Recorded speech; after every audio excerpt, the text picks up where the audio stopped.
पुराने घर पर बारिश कहर बरपा रही थी। हर बूंद शीशे पर एक छोटे हथौड़े की तरह गिर रही थी। हवा एक चुड़ैल की तरह गरज रही थी, जिससे खिड़कियां खड़खड़ा रही थी। अंदर हवा में गीली लकड़ी और किसी और चीज, कुछ प्राचीन और अनदेखी चीज की गंध भरी हुई थी। एमिली फर्श पर दुबकी हुई बैठी थी, अपने घुटनों को अपनी छाती से लगाए हुए। 1 घंटे पहले बिजली चली गई थी, जिससे घर अंधेरे में डूब गया था। पुराने घर के हर क्रेक और कराह पर वह चौंक जाती थी। उसका दिल उसकी पसलियों के खिलाफ एक उन्मत्त लय में धड़क रहा था। ऊपर से गड़गड़ाहट हुई, जिससे नींव हिल गई। बिजली की एक और गड़गड़ाहट, इस बार करीब, और फिर सन्नाटा। लेकिन सन्नाटा सुकून देने वाला नहीं था।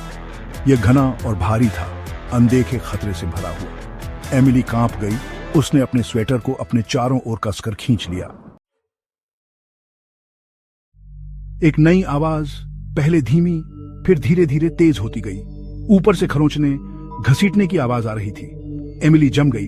उसकी सांस उसके गले में अटक गई। अटारी, यह अटारी से आ रहा था। उसने तूफान के बीच सुनने के लिए कान लगाए। उसकी आंखें डर से चौड़ी हो गईं। खरोंच फिर से आई, साथ में एक धीमी, लगभग अश्रव्य फुसफुसाहट भी। एमिली का खून जम गया। वह घर में अकेली थी, या वह थी। धीरे धीरे वह अपने पैरों पर खड़ी हुई। उसके पैर उसके नीचे कांप रहे थे। उसे देखना था कि वह शोर क्या कर रहा है। शायद यह सिर्फ एक जानवर था, उसने खुद से कहा। उसकी आवाज अंधेरे में कांपती हुई फुसफुसाहट थी। एक गहरी सांस लेते हुए एमिली अटारी के दरवाजे की ओर रेंग गई। उसके वजन के नीचे सीढ़ियां चरमरा गईं। हर एक उसके आने की भरी घोषणा थी। दरवाजे के हैंडल तक पहुंचते ही उसका हाथ कांप गया। उसकी पकड़ में ठंडा और नम था। अटारी की सीढ़ियां खड़ी और संकरी थी, अंधेरे में डूबी हुई थी। एमिली धीरे धीरे चढ़ गई। उसका हाथ लकड़ी की खुरदरी रेलिंग के साथ साथ चल रहा था। जैसे जैसे वह ऊपर चढ़ती गई, हवा ठंडी होती गई। धूल और सड़न की गंध से भारी होती गई। एक मकड़ी के जाले ने उसके गाल को छुआ और उसने एक चीख को दबा दिया। अंत में वह सीढ़ियों के शीर्ष पर पहुंच गई। अपनी सांस रोककर उसने अटारी का दरवाजा धक्का दिया। एक गंदी खिड़की से छनकर आ रही हल्की रोशनी में नाचते हुए धूल के कणों से हवा घनी थी। हर कोने से परछाई फैली हुई थी, जैसे पकड़ने वाले पंजे।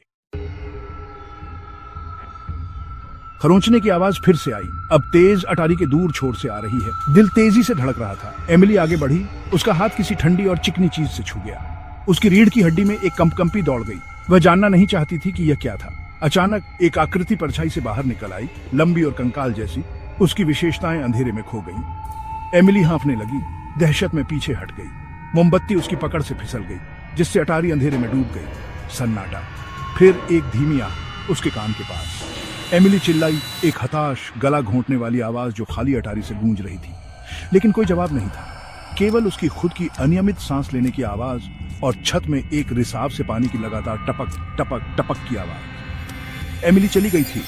उसका वहां कभी होने का एकमात्र संकेत एक जलती हुई मोमबत्ती थी, जिसकी लौ अंधेरे में अडिग रूप से टिमटिमा रही थी।